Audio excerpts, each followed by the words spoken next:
today's slanted lens lesson, we're back in New York City shooting down in Times Square. I wanted to shoot in Times Square because I really wanted to explore the world of shooting bokeh. With all the lights there, it's a perfect place to do this.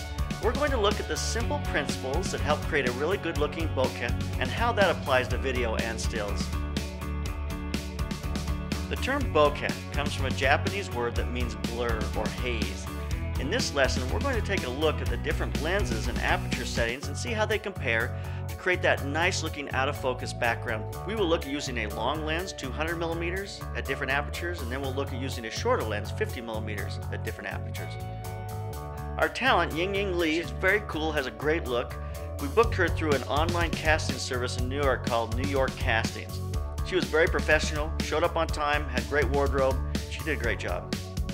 Before we get too far into this shoot, let's go back to the studio, look at some of the principles that will make a really nice looking bokeh.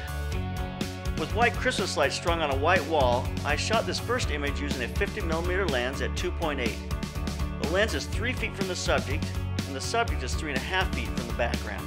The lights are not very blurry. This is the same lens and same distance.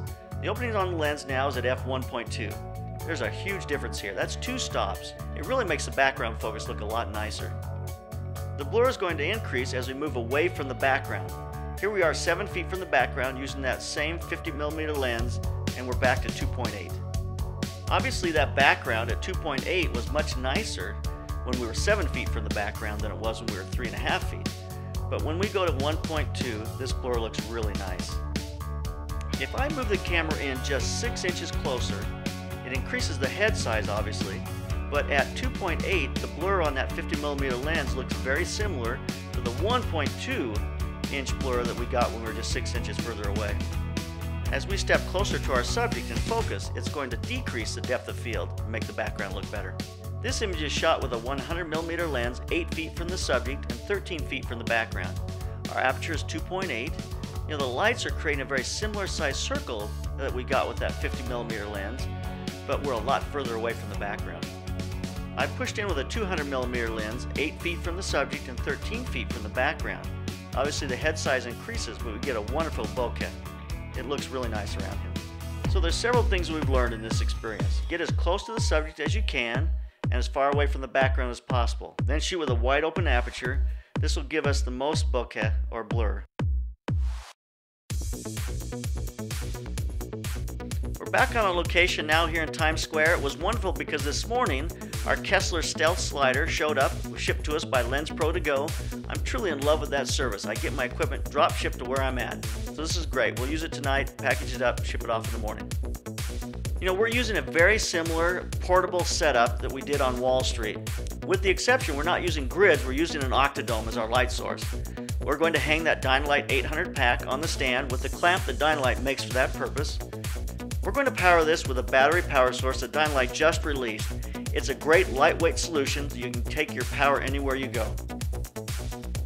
Let's take a look at our lighting setup. This is our image with only the artificial light that's coming from all the billboards around us in Times Square. It's a little tricky because the light's changing because those billboards are flashing and changing all the time. But first off, we look at that ambient light. It's a little dark on her face. That's just our ambient setup. I'm shooting at f4.5 and a 60th of a second. My ISO is 320, and I'm about 10 feet from the subject. I'm shooting with a 70 to 200mm zoom. I'll be shooting mostly at 150 to 200mm on everything that I shoot. I can get away with 4.5 because the lights are so far away from us. Here's our shot with the Octodome coming in from our camera left side. This is our key light. The face is still very dark, but the bokeh is very strong. It looks wonderful because the distant lights are pinpoint, a great light source for this. The big light screen on the right really doesn't do much for us. When we shoot this kind of bokeh, we really want pinpoint light sources. So that's what we're looking for. Not fluorescents or big billboards, but more pinpoint. Things like stoplights or light bulbs. Our last light source is a pop-up photoflex reflector. Celine's going to hold that and bounce some of the Octodome light back into her face. I really love this soft key look on her face as we bounce that light in. Sometimes if I'm trying to balance between my Octodome and my fill light with that pop-up reflector, I will just kind of feather the Octodome to the right, slightly off the talent, so it becomes a little darker on her, and I get a stronger light on the fill card. So the light on her face becomes brighter, and the light on her shoulder becomes just slightly darker. Feathering lights is probably one of the strongest principles of photography. You have to really pay attention to which part of the circle of light you're using. This light setup really gives me the option to move the talent into the light as well as away from it. Here are some of the images from Times Square. Like I said earlier, I'm keeping my aperture almost wide open at 4.5. You know, the 5D has such shallow depth of field with that 200mm lens. I want to have some of her face in focus, otherwise I'll just get her eyes and her nose will be out. So I opt to go with 4.5. I'm getting a nice bokeh and it's working out well. One thing to add to our list of things that we learned is to shoot small light sources. That's one of the reasons why this is so popular during Christmas time. Over the holidays I took advantage of that and did some shots of my grandkids just for fun. I even did a few shots using a bokeh kit that is made by DIY Photography. It's amazing to me that you can put an opening that small in front of the camera and still get a clean image. Rachel, my daughter-in-law, had a great time with this bokeh kit. She's just learning and her stuff's starting to look really good. As a recap, we learned several things. Stay close to the subject, far away from the background, use a wide open aperture, and shoot small light sources. I hope you found this helpful. Keep those cameras rolling and keep on clicking.